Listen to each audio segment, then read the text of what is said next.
On a cold, rainy evening at a lonely Oregon rest stop, nobody paid attention to the old gray van parked near the tree line. But inside it, a tied-up little girl was trying to send a signal so tiny no human could hear it. No human, but 14 police dogs resting just yards away. The moment a faint tap echoed through the metal, every K9 snapped to their feet, pulling hard on their leashes as if they'd just heard a desperate cry the rest of the world completely missed. Shabmeem. Rain hung low over the pine trees, a gray curtain draped across the hills of Oregon. The rest stop sat in the middle of it like a tired little island of concrete and buzzing fluorescent light. Cars rolled in slow, wipers ticking, drivers hunched over the wheel. It was the kind of place people barely noticed, a dot on the map between where they were and where they wanted to be. At the far edge of the lot, half swallowed by mist and shadows, a dull gray van sat backed up toward the tree line. Raindrops beaded and slid down its tinted rear windows, turning the glass into a dark mirror. To anyone glancing over, it looked empty. Just another work van taking a break from some job. No one questioned why it was parked so far from the pumps and the store lights. No one asked who owned it. Inside the van, the air was colder than it should have been. Maddie lay on her side in the narrow cargo space, knees pulled up, wrists bound in front of her with rough plastic ties that cut into her skin every time she moved. Her cheek pressed against the ridged metal floor, smelling oil and dust and something sour underneath. The hum of the highway was a distant, muffled thing, like a world she'd stepped out of and couldn't get back to. She stared at the strip of light under the partition where the front cab ended and the cargo space began. Shadows moved there sometimes, stretching and shrinking as someone shifted in the driver's seat. She knew his name now. Caleb. He'd said it like a joke earlier, like it mattered. "You can call me Caleb," he'd murmured right before he tightened the ties. "Not that you'll be calling anybody." Maddie tried not to think about the restroom building, the hum of the hand dryer, the way her mom's voice had echoed down the tiled hallway, calling her name. She tried not to replay the rag pressed over her nose, the smell that made her lungs seize and her knees buckle. Every time her mind touched that moment, her chest locked up and her whole body shook. So instead, she counted the little bumps on the metal floor, tracing them with her eyes until the numbers blurred. Rain tapped gently on the roof, a soft, steady drumming that made the inside of the van feel even more sealed off. Maddie shifted her wrists, testing the plastic again. It bit deeper, burned more. There was no give. Her throat tightened around a sound that wanted to come out, but the memory of Caleb's voice pushed it back down. "You scream, I come back. You kick, I come back. You get someone's attention, they pay for it." It wasn't just a threat. She believed him. A new sound cut through the rain, low and rumbling, different from the usual cars.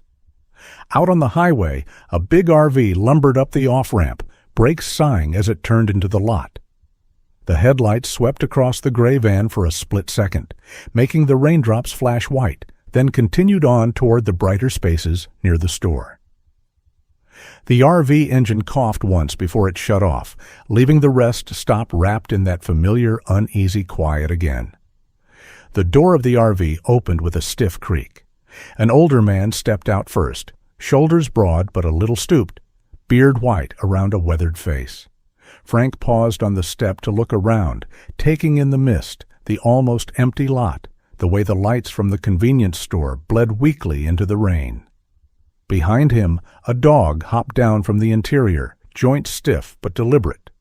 His name, stitched on a faded collar, read Bruno. Bruno wasn't young anymore. His muzzle had gone gray, his eyes clouded at the edges, but his gait still carried a certain purpose. He walked a slow circle, nose lifted, drawing the damp air deep into his lungs.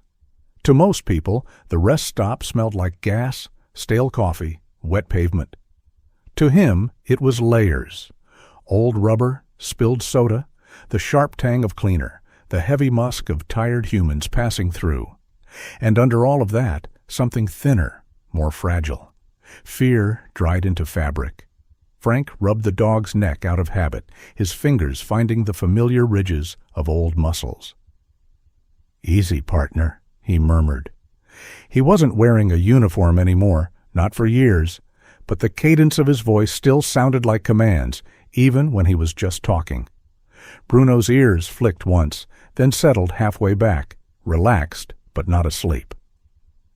Frank followed his gaze across the lot, noting the way the dog's attention snagged for a heartbeat on the far, darker corner. On the gray van. A gust of wind pushed a sheet of rain sideways, rattling the loose awning above the picnic tables. Somewhere behind the store, a door slammed, a kid laughed too loud, and music thumped faintly from a phone speaker. The world kept moving, messy and distracted and human. Inside the van, Maddie flinched at the sudden bang, her body bracing for footsteps that never came. Her heart pounded so hard she could hear it in her ears, drowning out the rain. Slowly, cautiously, she rolled onto her back and stared up at the steel ceiling inches from her face. There was no window, no sky, just chipped paint and a faint outline where some old logo had once been. She lifted her hands as far as the ties would allow, turning her wrists until the plastic dug in, less on one side. It was a tiny victory, a half-inch of relief, but she clung to it. Somewhere in the back of her mind, an image surfaced. Police dogs on her tablet screen, ears pricked, listening to things no one else could hear.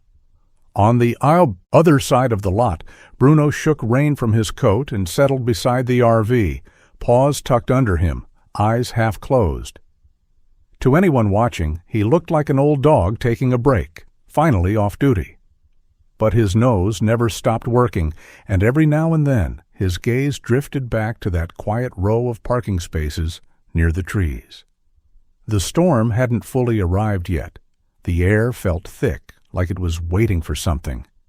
And somewhere down the highway, far beyond the mist, the faint wail of approaching sirens slid through the rain like a warning. The sirens that had whispered on the wind in the distance grew into something solid, a low wail rolling up the highway and slipping through the rain. Headlights cut through the gray as 3 black and white cruisers and a long K9 transport rolled off the ramp and into the rest stop. Their lights weren't flashing now. This wasn't a chase. It was just a weather stop, a pause in someone else's long day. Officer Ben Carter eased the transport into a spot near the picnic tables, the wipers squeaking one last time before he shut the engine off. For a moment, he just sat there, listening to the drum of rain on the roof and the faint shuffle of paws behind him. He rubbed the bridge of his nose, feeling the familiar weight of responsibility settle between his eyes. 14 dogs, 14 partners, no room for lazy thinking. He opened his door and stepped into the damp air, stretching his shoulders under the dark blue jacket. Across the lot, he saw the RV, a couple of family SUVs, a lone pickup under a flickering light, and that row of darker spaces near the trees. Nothing unusual, just another stop on another long drive.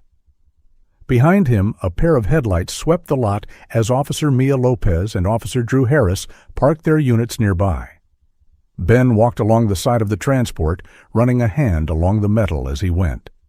Inside, he could hear soft whines and the scrape of claws as the dogs shifted in their kennels, sensing the change in motion. "Easy, boys and girls," he called quietly. "Storm break. Quick walk, little water, then back on the road." His voice, tired but steady, threaded through the vehicle like a familiar song. At the rear, he unlocked the big double doors and swung them open. The smell hit first. Dog fur, leather, metal, the faint tang of disinfectant, and underneath it all the sharp, alive scent of working animals ready to move. Kennel doors lined each side, sturdy and scarred from long use. 14 pairs of eyes blinked back at him, some calm, some already bright with anticipation. On the left, near the middle, a heavy head lifted higher than the rest. Titan stared out from his kennel, amber eyes steady, ears flicking once as he tasted the air. Scars traced a faint map along his muzzle and one ear, white against the dark fur. He didn't bark, didn't whine. He simply watched Ben with that quiet focus Ben had come to rely on more than he relied on words. "Yeah, No," Ben murmured, stepping closer. He unlatched Titan's kennel first, because he always did. "You hate sitting still more than I do." Titan stepped out with controlled power, paws landing softly on the metal floor, then the wet pavement. He shook once, sending a spray of water and loose fur into the night, then stood beside Ben, not touching, but close enough to feel.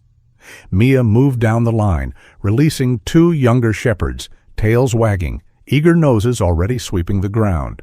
Drew followed with a pair of lean Malinois, their eyes sharp, bodies vibrating with energy. One by one, the dogs dropped to the pavement, spreading out in a loose fan at the ends of their leashes, sniffing at every scent the storm hadn't washed away. It looked chaotic to a casual eye, but each handler knew every twitch, every change. The rest stop seemed smaller now, filled with the quiet motion of working dogs. A little boy near the vending machines tugged on his mother's sleeve, pointing wide-eyed. A trucker paused with his coffee halfway to his mouth.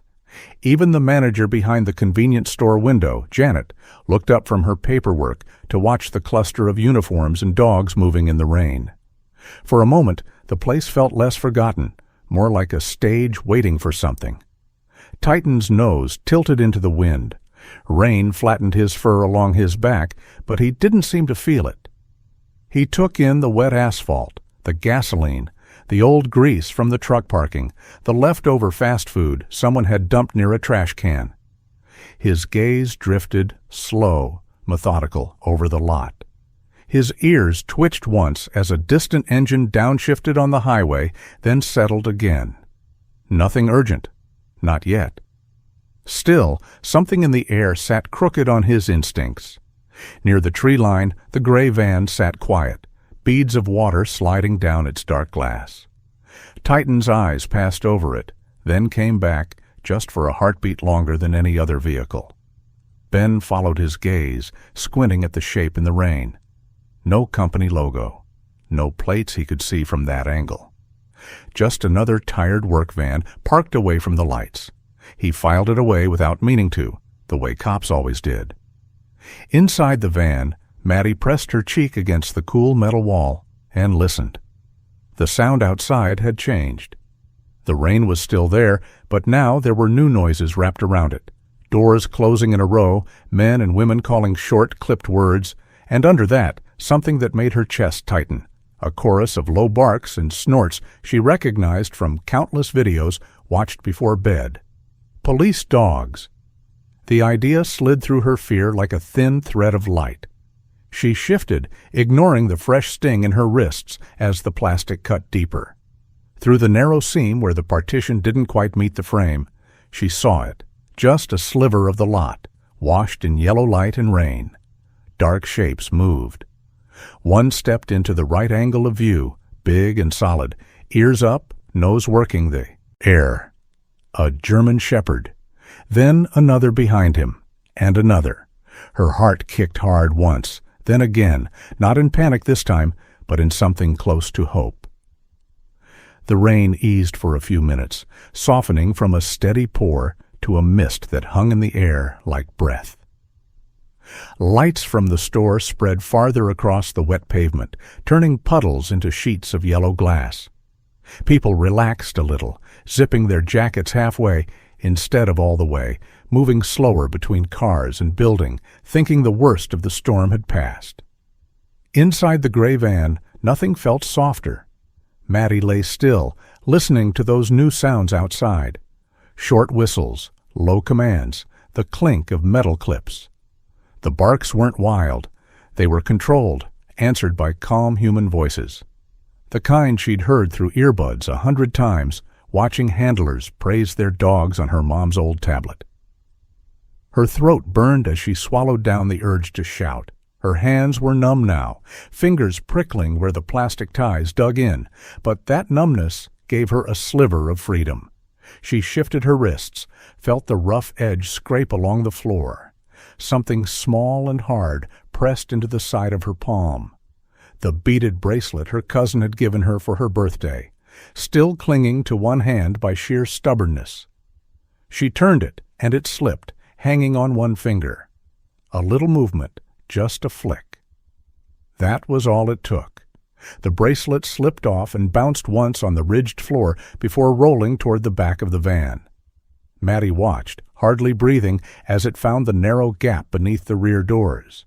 One bead jammed for a second, then the whole loop dropped through and disappeared into the wet world outside. It wasn't a scream, it wasn't a bang, but it was something. Out by the RV, Bruno's head lifted. The old dog had been dozing with his chin on his paws, letting the rhythm of rain and traffic lull his tired joints. Now a small, foreign click drew his attention, a tiny sound under the van's tail, followed by the faintest rattle of plastic on concrete. His nose twitched as a new scent touched the edge of his awareness.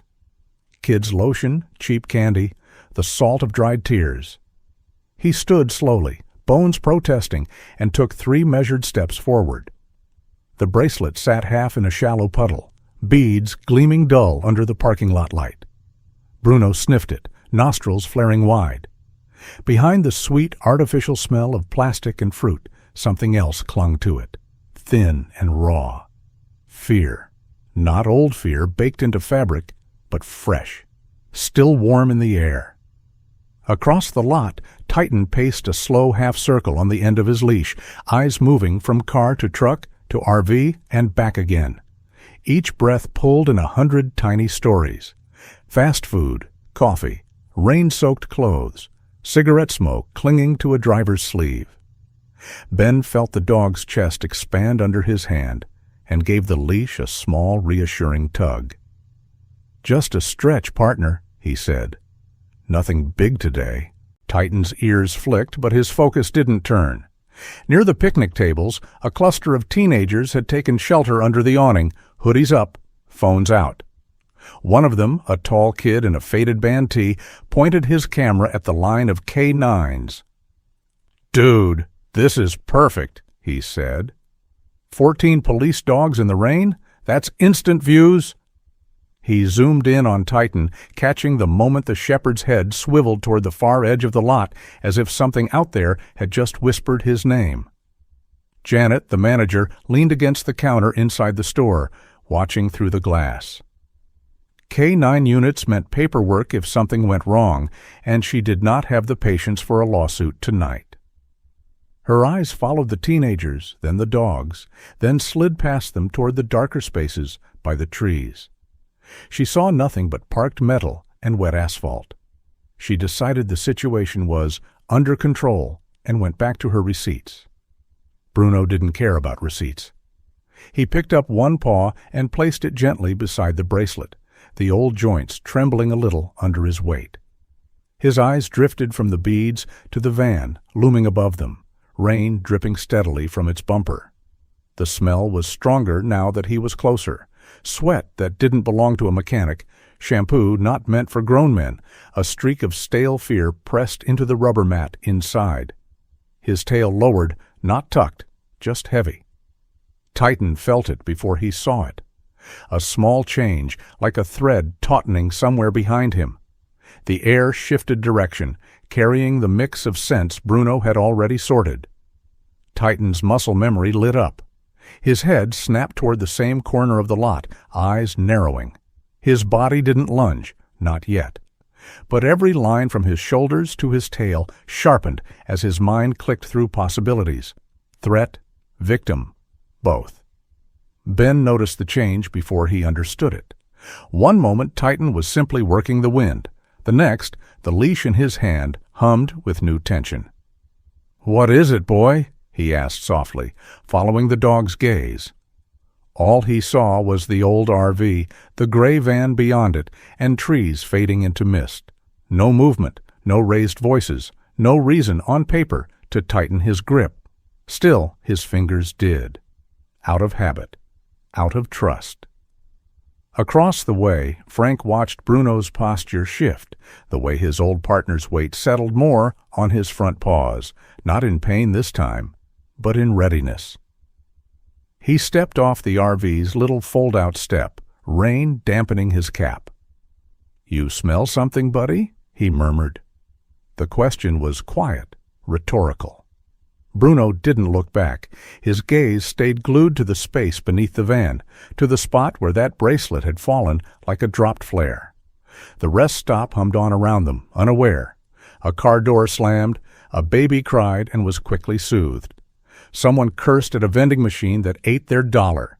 Life kept moving over the top of the moment, noisy and careless. But in that thin slice of space, between the gray van and the rain, two dogs stood almost perfectly still, every sense sharpened. They didn't know the whole story yet.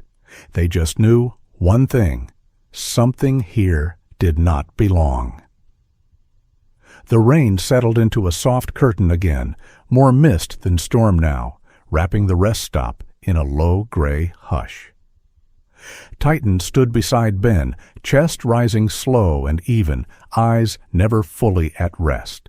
The other K9s sniffed the ground, checked the trash cans, tugged curiously at leash lengths. To anyone watching, it looked like a break in the day, nothing more than dogs stretching their legs. Inside the van, Maddie rolled her shoulders against the metal wall, feeling every nerve shiver. The sounds outside were clearer now. A woman laughing near the door, the squeak of wet sneakers, and under it all those steady, purposeful barks. She pictured the videos again, the way handlers would lean down, whisper something, and the dogs would tilt their heads like they actually understood. Maybe they did. Her fingers, stiff from the ties, found the edge of the floor again.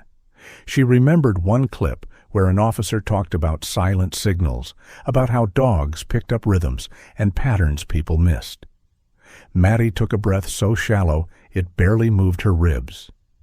Then she slid her heel along the metal, finding a spot near a support beam where sound might carry. Her heart beat so loud it felt like it would drown everything else. The first taps were soft, more a tremble than a knock. She pressed harder, letting the plastic of her shoe smack lightly against the beam. 3 taps close together, a pause, then 3 more. The pattern wasn't perfect, but it was the only thing she could hold on to. She kept it going, heel rising and falling, each tiny impact sending a dull thud into the van's shell. Titan's ears flicked before anyone else heard a thing. It wasn't the volume that caught him. It was the repetition. Rain made one kind of music on metal. Wind made another. This was different. A hollow beat, irregular but trying not to be, like a weak heart forced into marching time. His head turned slightly, nose angling toward the gray van, muscles along his spine tightening. Ben felt the shift. The slack in the leash thinned until he could feel the vibration of Titan's body through the line. "Easy," he murmured, though his own pulse picked up a notch. Titan didn't surge forward or bark yet. He simply leaned into the direction of the sound, ears pricked so high they seemed to cut the mist. The other shepherds noticed, their own attention tilting the same way, one after another. Bruno, still near the fallen bracelet, heard the taps too. To him, they came through the frame of the van as a faint tremor in the ground, a rhythm just off from the rain. He looked from the bracelet to the metal above, then toward Titan as if checking his math. When he gave a low, rumbling woof, it wasn't loud, but it carried an old authority. Titan answered with a sharper breath, then his first short bark. That single bark cracked through the quiet like a snapped branch. Heads turned. The teenagers under the awning lowered their phones for a beat, caught off guard. One of the younger K9s, a lean Malinois, echoed Titan with a higher, more eager bark, paws dancing against the leash. Within seconds the sound spread, not mindless noise but layered calls, each dog's body angling toward the same invisible point. Mia tightened her grip on 2 leashes as her dogs pulled forward in near-perfect unison. "Whoa!" "Hey," she called. "What's got into you guys?" Their noses flared, their bodies low and tense, neither aggressive nor playful. Drew's pair mirrored them, nails scraping on wet concrete, eyes locked past the RV, past the parked trucks, to the shadowed slice of lot where the gray van waited. Janet burst out of the store, rain jacket only half-zipped, irritation already on her face. "Officers!" she shouted over the sudden chorus. "You need to get your animals under control. You're scaring the customers."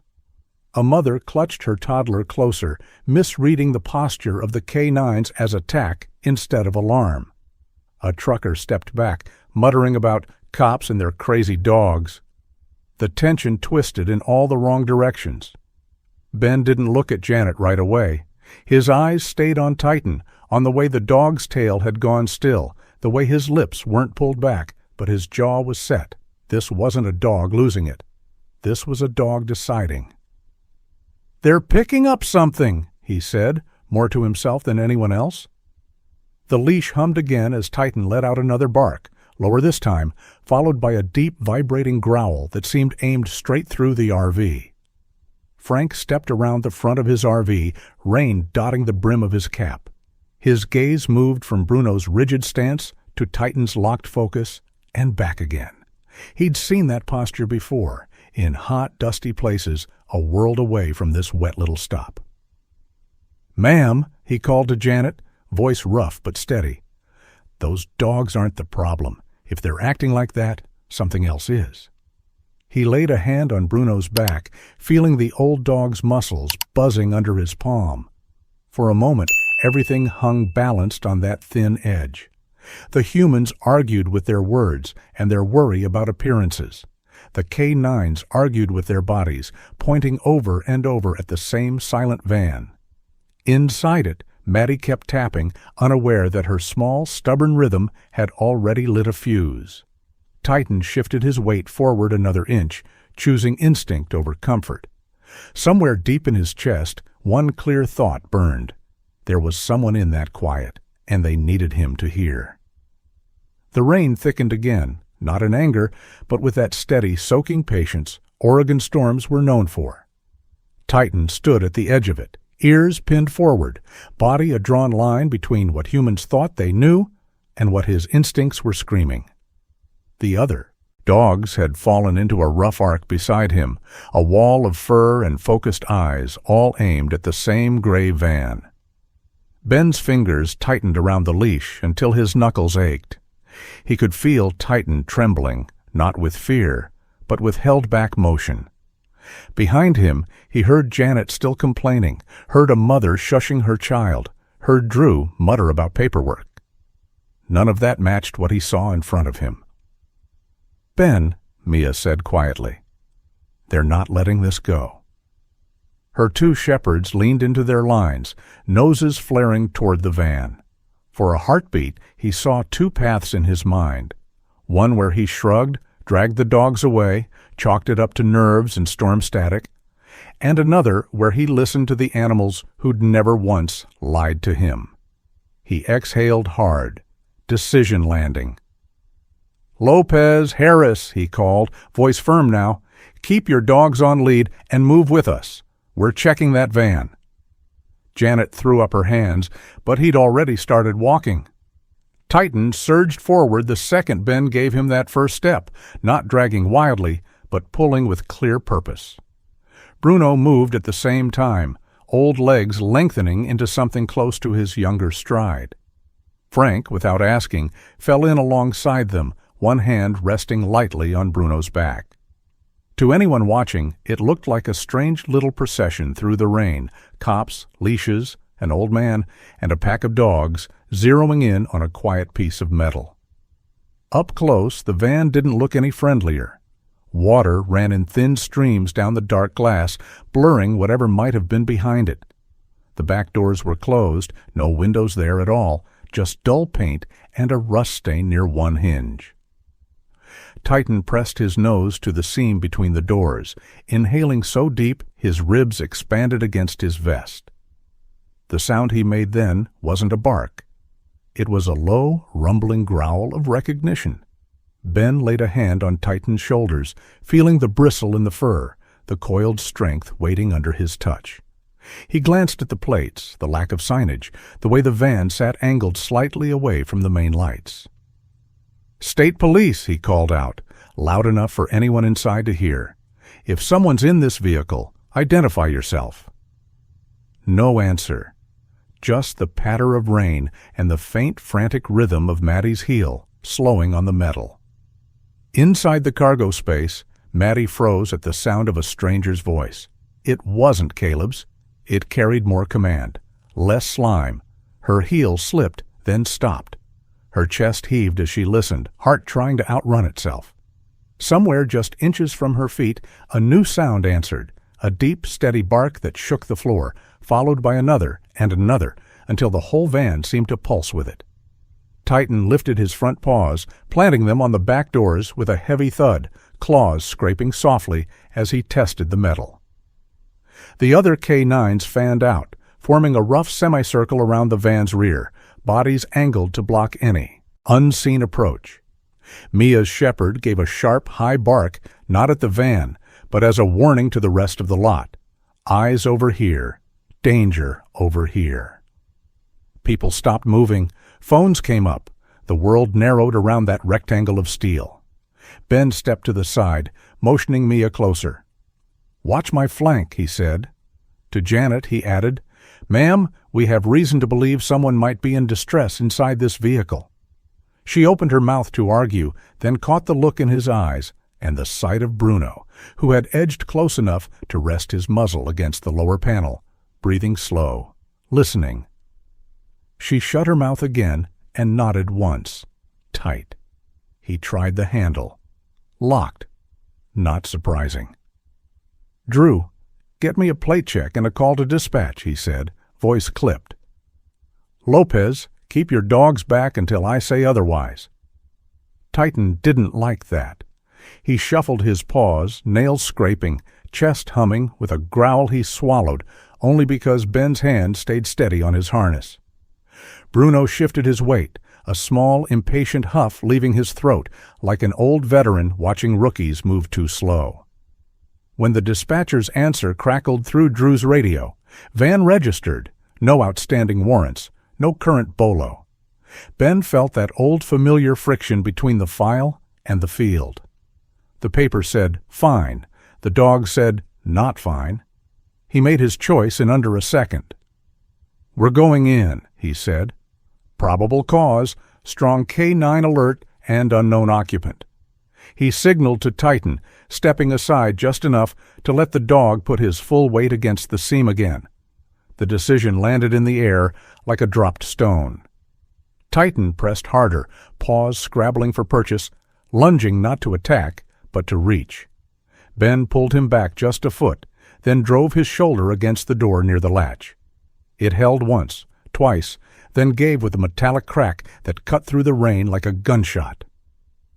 The right door jumped open a few inches, enough for a cold breath of trapped air to spill out, heavy with sweat, fear, and the faint scent of bubblegum shampoo.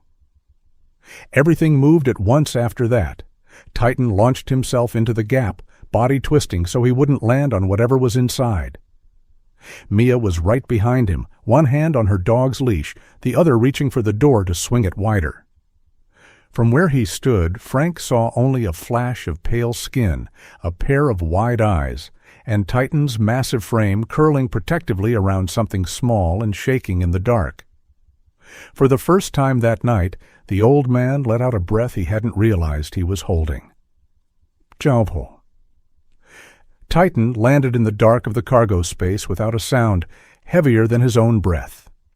The smell hit him first, stronger now that the doors were cracked.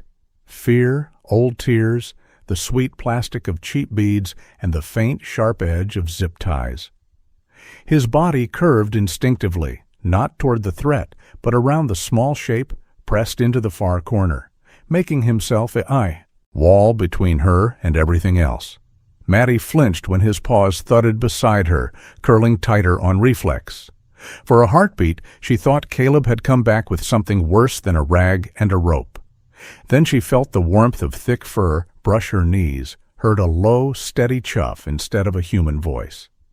The harness on his side brushed her fingers, Velcro straps and hard buckles telling her exactly what he was, long before she could see him. A police dog. A real one? Ben swung the door wider, careful not to slam it against Titan's back. The parking lot light reached in, just enough to carve the girl's face out of the shadows.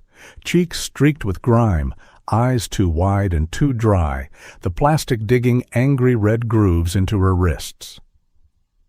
"Got a juvenile female, alive," he said, voice flattening into the tone he used when his feelings needed to wait. "Hands still bound. Lopez, get EMS up here now." Mia stepped close, her own dogs held back with a firm hand. One shepherd whined softly, wanting to climb in after Titan, but stopped when she gave the quiet, "Stay." Bruno stood at the open doors, head level with the bumper, his cloudy eyes fixed on the girl and the big shepherd shielding her. His tail flicked once, not in excitement, but in something like relief, the kind an old soldier feels when at least one life has been pulled out of the fire. Titan lowered his head until his nose was level with Maddie's knees, breathing slow and loud enough for her to feel it through her jeans. He didn't lick, didn't crowd her. He just stayed, a solid weight in a world that had been nothing but sliding and spinning since the restroom. Her fingers moved almost without permission, brushing his fur, finding the thick ruff of his neck and the name patch stitched along his vest. Titan. The name felt like an anchor. When the paramedic jogged up with a small kit and a blanket, Titan shifted just enough to let him in, but his body stayed between the stranger's torso and the girl's ribs. The man worked carefully, cutting the plastic away from her wrists, checking her pulse, wrapping the blanket around her thin shoulders. Every time Maddie flinched, Titan's ears flicked back, and he nudged her knee, reminding her he was still there, still the same warm presence she'd just touched. Drew's search of the van started simple and turned ugly fast. Behind a low plastic panel, he found more than a spare tire and tools. Small backpacks, 2 of them pink, 1 blue. A little pair of sneakers, size so small they looked like they belonged on a doll. A paper map with rest stops circled along the interstate in red ink. He laid each item out on the wet pavement beside the van, the rain beating and running off nylon and leather like it couldn't bear to soak in. The teenagers under the awning had stopped laughing. One of them lowered his phone a few inches, forgetting for a moment that he was filming. The camera still caught it all anyway. The line of dogs facing the van, the officer bending over a child wrapped in gray fleece, the old man standing off to one side with his hand on a worn-out canine's back. The footage would later look almost staged, like a movie scene. In the moment, it felt raw and too real. On the far side of the lot, a red pickup eased into a space near the truck parking lanes. The engine shut off, and a woman in a denim jacket stepped out, smoothing rain from her hair with practiced, quick motions. Donna looked like any tired traveler, coffee cup in hand, keys looped around one finger, smile ready for anyone who met her eye. She glanced once toward the cluster of cops and dogs, then started toward the store, thumb already flying over her phone screen. Titan's head turned before she'd gone 10 steps. The scent from the van, the residue of Maddie's fear and Caleb's sweat, still clung to his nose. When the wind shifted, it brought something that matched the edge of that smell, not identical, but connected, like 2 pieces of the same bad story. His body stiffened, gaze snapping past the circle around the van to the woman moving casually across the lot. His growl this time was different, not aimed at metal, but at flesh. Maddie, cradling her freed wrists against the blanket, followed the direction of Titan's stare. For a second, Donna was just a shape in denim and boots, another stranger with a coffee. Then a memory snapped into place. That same face leaned against a doorway behind the restroom, phone pressed to her ear, eyes on Caleb as he whispered, "Got one." The color drained from Maddie's cheeks. Her fingers dug into Titan's fur. "Her," she rasped, voice cracked but clear. She was there. She talked to him. Ben didn't argue with the child. He'd already learned to listen when the quiet ones finally chose to speak. He signaled Mia with a tilt of his head, and she stepped away from the van, her two shepherds falling into step without needing a word. Titan stayed by Matty, but his eyes never left Donna. Bruno moved too, surprisingly smooth for his age, angling himself between the red pickup and the path back to the highway. For the first time in a long time, he looked like he was on duty again. Donna slowed when she saw the officers moving toward her, but her smile didn't quite falter. "Something going on?" she asked lightly, lifting her coffee. Her phone buzzed in her hand, a new message lighting the screen for a heartbeat before one of Mia's dogs jumped up, knocking her wrist just enough to send it slipping to the ground. The screen landed face up, rain spotting the glass, and a few words flashed bright and ugly. "Got one loaded." 2 more stops before meeting point. The rain seemed to hush all at once, as if even the storm wanted to hear what would happen next. Titan shifted his weight closer to Matty, feeling the tremor that ran through her shoulders as she watched the adults read that message. Bruno's ears tipped forward, his old body squared with surprising steadiness as he stared down the woman in the denim jacket. Around them, the other K9s held their lines, a silent circle of muscle and instinct that had finally pushed the truth out into the open, one small signal at a time. For a moment, nobody moved. The message on Donna's phone seemed to glow hotter than the rest of the world, rain pattering lightly across the cracked screen. Ben felt Titan leaning against his leg, the dog's muscles tight as coiled wire. Around them, the other K9 stood in a loose ring, tails still, ears up, waiting for cues the humans hadn't sorted out yet. Donna's smile faltered at last. Her fingers twitched toward the fallen phone, but Mia's shepherd stepped neatly between her and the screen, one paw pinning it in place. "Ma'am," Mia said, voice quiet but edged, "I'm going to need you to keep your hands where I can see them." Donna laughed once, too high and thin. "You people are reading that wrong. It's not what you think." Near the open van, Matty watched through the blanket, her small body half hidden behind Titan's shoulder. Every adult in her life had told her to find a police officer if she was ever in trouble. Nobody had mentioned how loud the world would be when that moment finally came. Titan shifted just enough to block more of her from view, his eyes never leaving the shifting pattern of people and cars. At the edge of the lot, another engine turned in off the highway, tires hissing over wet asphalt. A dark sedan slid into a space 2 rows over, nose pointed toward the van and the knot of uniforms. The driver's door opened a beat too fast. A man climbed out, ball cap tugged low, sunglasses still on despite the gray light. He paused just long enough to take it all in, then started walking toward them with a practiced urgency. Matty's breath hitched. Even from a distance, she knew the way he moved, the set of his shoulders, the way his hands never swung fully free. The blanket slipped from her fingers. "No," she whispered, barely air. Titan heard it anyway. Her pulse jumped under his nose, the scent of fresh fear spiking sharp and sudden.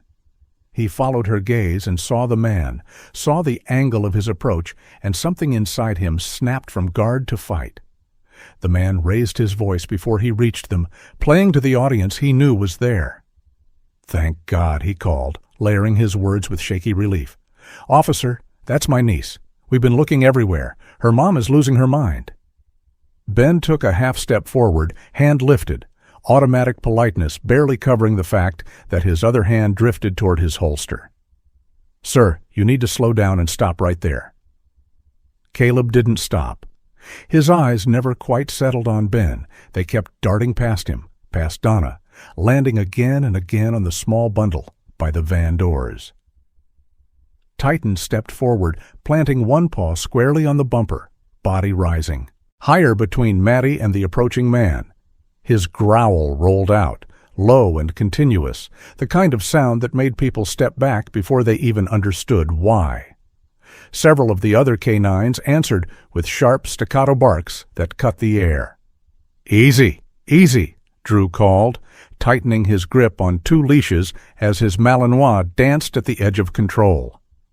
Janet backed up toward the store without being told, her earlier annoyance burned away by something colder. The teenagers' phones were all up now, recording every second, but even they seemed quieter, pressed flat under the weight of those dogs' bodies, angling closer to the center. Caleb tried one last card.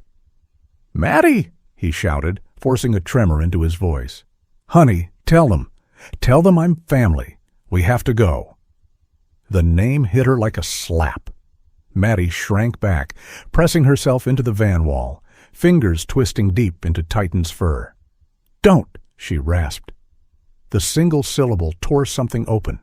Titan lunged, not wild, but straight and deliberate, dragging Ben 3 hard steps forward. The whole line of K9 surged with him, a living tide. Metal flashed in Caleb's hand, something pulled from inside his jacket, small but solid enough to do damage. He swung it reflexively as Titan closed the distance, a blind arc meant to clear space. Titan didn't pull away. He dropped his head, taking the blow along his vest, shoulder slamming into the man's midsection. The impact drove Caleb back into the hood of a parked car, breath leaving him in a shocked grunt. In that same instant, the others moved. One Malinois latched onto Caleb's wrist, not savaging, but locking down, dragging his arm away from his body. Mia's shepherd hit low, teeth clamping onto his pant leg, yanking his feet out from under him. A third K9 barreled in with front paws on his chest, pinning him to the wet pavement with a controlled, brutal efficiency. Their training wasn't a theory now. It was a choreography of force. Ben was over them a heartbeat later, knee in Caleb's back, hands snapping cuffs around his wrists as the weapon skidded away into a puddle. "Don't move," he barked, though the order was half redundant. There was nowhere for the man to go with 150 pounds of dog weight holding him down.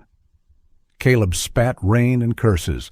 Eyes wild now, the smooth act burned away. Titan stayed at his shoulder, teeth bared mere inches from the man's ear, breath hot and steady.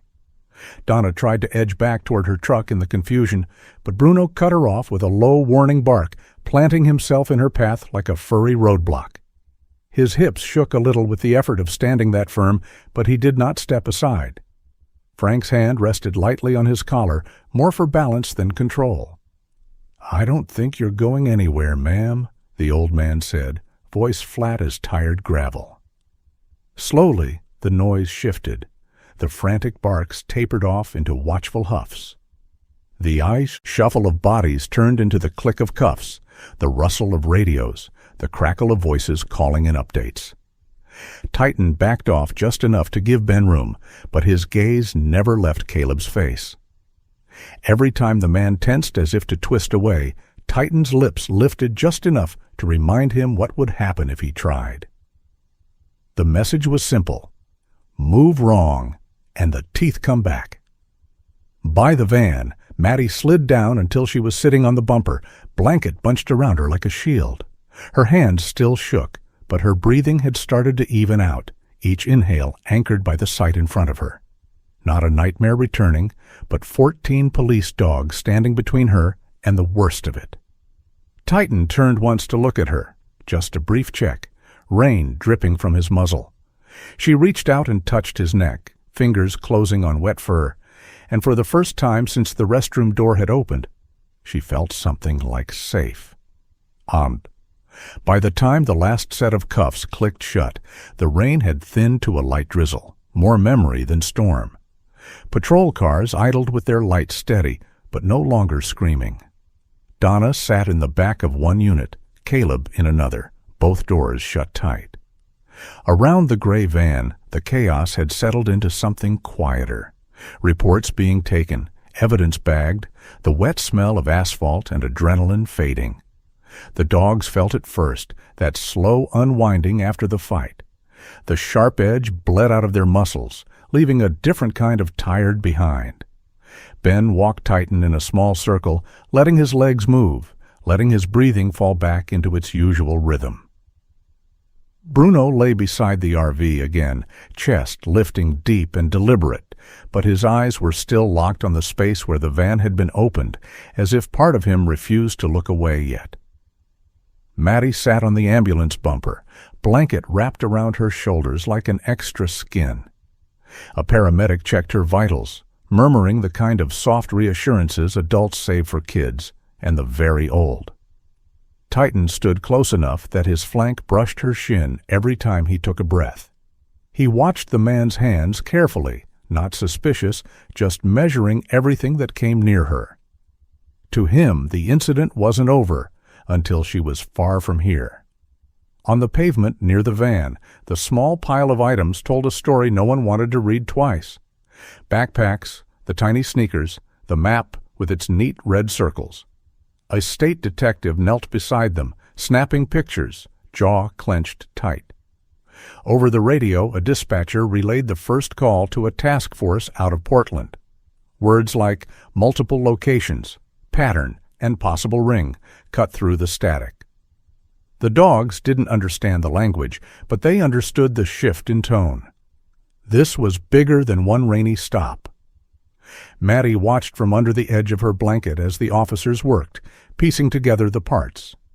The knowledge that there had been other kids, maybe still out there, waiting in vans like the one she'd just left, settled heavy in her chest.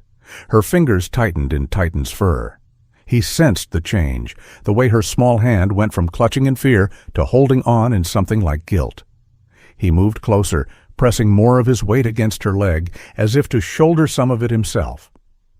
Frank walked over slowly, one hand resting on Bruno's collar, the other slipping into his jacket pocket for a flask he didn't actually take out. He stopped a few feet away, giving Maddie and Titan their space. "Funny thing about dogs," he said quietly, more to Ben than anyone else. "We spend a lot of time trying to teach them to listen to us. Nights like this, you remember, they're listening to something way past us, too."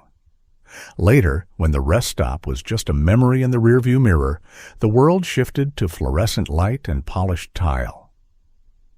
At the small-town station, the lobby chairs were too hard and the coffee too old, but it felt safe in a way the van never had. Maddie sat on a bench, feet barely touching the floor, blanket still around her, a styrofoam cup of cocoa cooling in her hands. Every time the door buzzed, she flinched, then checked. It was never him. The buzz that finally mattered came from inside the station. A side door opened and Titan trotted out, nails ticking softly on the linoleum. He'd been checked, wiped down, looked over, but he moved like he always did, ready to work but aware of exactly where he was. When he spotted her on the bench, his tail gave one small, slow wag, then another. No fanfare, just recognition.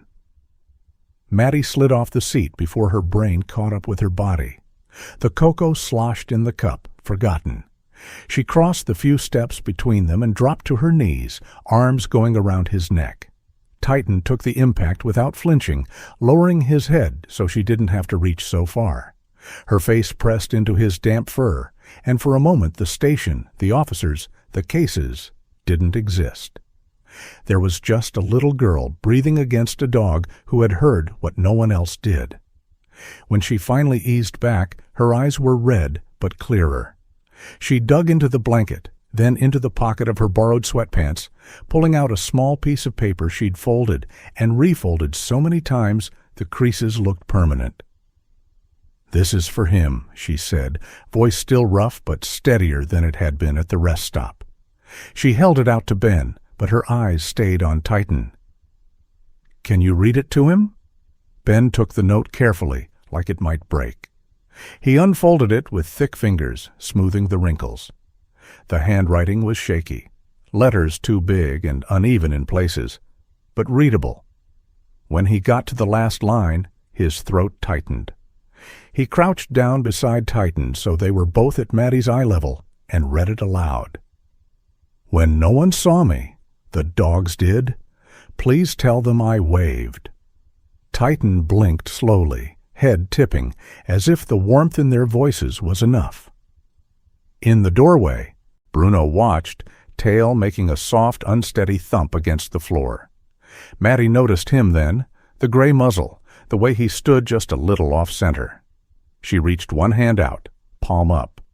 Bruno walked forward, placing his nose against her fingers, drawing in her scent like he wanted to memorize it. Frank's eyes shone wet for a second, and he quickly looked away, pretending to study a bulletin board that hadn't changed in months. An agent in a suit stepped into the lobby, files tucked under his arm, expression serious but not unkind. He spoke with Ben off to the side, words low. Interstate coordination, interviews, timelines. "Your unit's the reason we even know where to start," the agent said. "Those dogs didn't just save one kid tonight. They may have blown this whole thing open." Titan glanced over once, ears twitching, then settled his head back near Maddie's knee. Whatever came next, he'd go where Ben went. Eventually, a woman arrived with the same eyes as Maddie, older and worn raw by the last few hours. She wrapped the girl in a hug that looked like it might never end. After the paperwork, after the questions, they walked toward the door together. Titan and Bruno rose to their feet without being told. They escorted her to the threshold like a tiny honor guard, paws quiet, bodies calm. At the glass, Maddie turned back, eyes finding Titan one more time. Her lips moved around a simple, "Thank you." Titan's tail lifted, just once, the motion small but sure. Outside, night finally settled over the highway. The storm burned down to damp shoulders and quiet roads. At the rest stop miles behind them, new travelers pulled in, filled their tanks, checked their phones, completely unaware of what had been decided in the rain earlier. But for the people in that station and for the dogs stretched out on cool tile, the story lived on in a different way. Whenever someone asked how they found the little girl in the back of that van, the answer was always the same. When no one else saw her, the dogs did, and that tiny odd gesture she made in the dark was all they needed. Trakma? If you made it this far, I'd love to know you're here. Drop a simple 1 in the comments so I can tell who's watching until the end. And if stories like this stay with you, make sure you subscribe so you don't miss the next one. More incredible K9 moments, more twists, more real heart stories are on the way. Thanks for being here. Let's keep going together.